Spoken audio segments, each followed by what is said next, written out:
আমার তো আর কেউ নাই। ছোট একটা ভাই আছে, বাবা, আমি ৩ জনই ফ্যামিলির ভিতরে। গার্মেন্টস তো ভালো চাকরি, খুব সুন্দর। এই চাকরি করে আপনার সংসার তো ভালোই চলতো।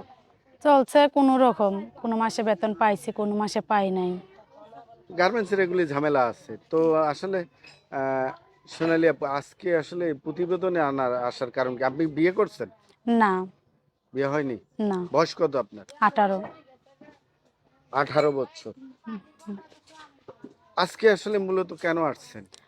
আমি এমন একটা মানুষ চাই যাতে সুন্দর, স্মার্ট, যাতে আমাকে ভালোবাসে, আমারে যাতে বিয়ে করে আমার পাশে থাকে।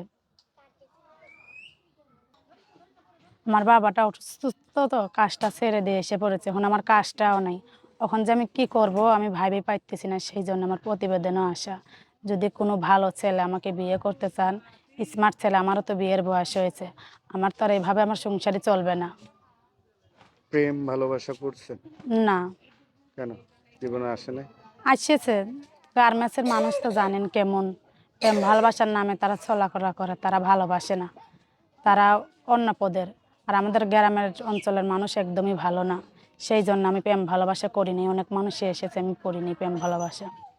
অভাবের সংসার। অভাবের সংসার। তারা টাকার জন্য তারা অনেক কিছু বলে। সেই জন্য আমি তার সাথে প্রেম ভালোবাসা করিনি। আপনার দেশের বাড়িটা কোথায় একটু বলবেন? দেশের বাড়ি যশোর। যশোর। গার্মেন্টসে চাকরি করতেন কতদিন? করছি প্রায় বছর খানিক করছি। আচ্ছা, গার্মেন্টসে যারা চাকরি করে তারা নাকি বেশি প্রেম করে। আপনি করেন নাই কেন? করছি, বললাম নাই যে এসেছে প্রেম ভালোবাসা, কিন্তু করি নাই আমি। গার্মেন্টসের মানুষ একদম ভালো না। সেই জন্য আমি করিনি।